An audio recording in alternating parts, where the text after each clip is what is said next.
Good evening everyone. So in last video we discussed about drug resistance among gram-negative organisms, their mechanism, their genetic orientation, what is the burden in clinical area, and how it can spread from one organism to other organism, and which can create very bad impact in the clinical scenario. So to get rid of all these things, we have a couple of newer antibiotics. Even though there are like no much activity is ongoing in the pipeline, but we can expect some newer antibiotic against both gram-negative and gram-positive organisms. There are some couple of antibiotics which already FDA approved, and some clinical trials have been done already, which showed some good clinical utility. But there are some antibiotics are still in the phase 3 and phase 4 trial, which we can expect maybe in couple of years. So we'll go through all the newer antibiotic quickly. I'll just give a brief idea about what we can expect in near future when it comes to newer antibiotic in critical ill patient. Just watch my videos for more update on some evidence-based topics in critical care medicine, anesthesia and emergency medicine. Here we go, what we can expect in terms of newer antibiotics in the next coming decade.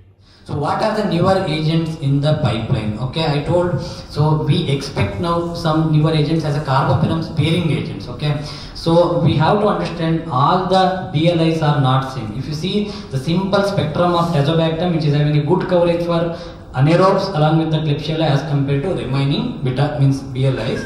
So in the same way, so there is something called avibactam. So they clubbed with the ceftazidime, ceftaroline and aztreonam, which is having a potent action against TEM1, CTXM15, KPC2 and AMP-C bacteria. So these are the combinations: ceftazidime avibactam, ceftaroline avibactam, aztreonam avibactam. If you see, most of the studies done in complicated intra-abdominal infections and complicated urinary tract infection, but the red alert take-home message is they are not the option for metallo-beta-lactamases like IMP, VIM and NDM. Okay, still they are not complete carbapenem sparing agents. Again, ceftaroline is having some MRSA coverage also. Again, they are not good agents against Acinetobacter and Pseudomonas. Aztreonam also is not going to cover your like all the varieties of metallo-beta-lactamases. So don't expect they are going to help very much in bedside for Indian scenario.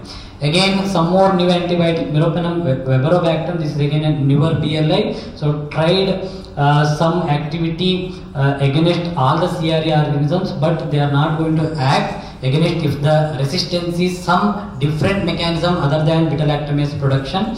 They lack activity against metallo-beta-lactams. Some trials, like no need to remember all these trials, okay, because they are all in the pipeline. FDA has been approved, but you remember what organisms they are going to cover, what is the limitation, what are the studies conducted in which diseases, like they done in complicated urinary tract infection, complicated urinary intra-abdominal infection, HAP, VAP, and even bacteremia also, against some studies with 5% tazobactam. So some study conducted with some different combination therapies under some hope is there. Okay, you remember there is something called meropenem veberobactam, so acts against the CRE organism with some limitations. Okay, so again phenofloxacillin. So you have to remember, so newer agents for gram-negative organisms, one like carbapenem combination with BLI, one quinolone, one tetracycline, okay, one aminoglycoside. So these are the things you have to remember. This is the quinolone with a novel activity against gram-positive along with the gram-negative, including Pseudomonas and Acinetobacter.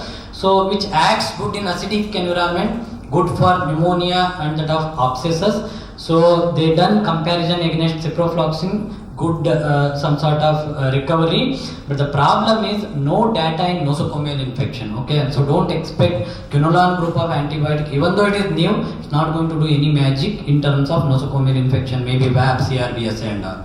So again, plasmomycin, this is a next generation aminoglycoside antibiotic. Okay, so I told the resistance is going to be by aminoglycoside modifying enzyme. Okay, so this is going to be resistant for that mechanism of resistance. Okay, FDA approved for UTI complications and bloodstream infection, 15 milligram per kg OD.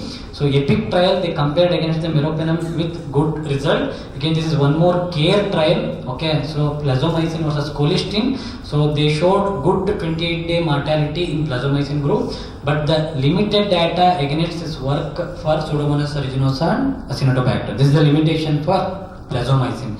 Again, this is the novel tetracycline called eravacycline. Okay, act against gram positive and gram negative, like that means TG cycline. Okay, which acts against our MRSA and VRA also. But the problem is one red alert for this tetracycline group of antibiotic, not for urosepsis, not for bacteremia.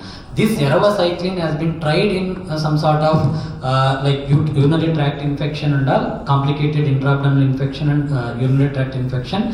So intra-abdominal infection, which is having a good pattern compared to that of ertapenem, but if you see for complicated urinary tract infection, not promising result. Okay, again it's not going to be a magic, even though if you get one more tetracycline in our array. Okay, so again this is some sort of other antibiotic, imipenem, relibactam. Okay, so cefiderocol, this is also a cephalosporin group of antibiotic which covers for MRSA and like other non-lactose fermenters like Burkholderia and Stenotrophomonas also.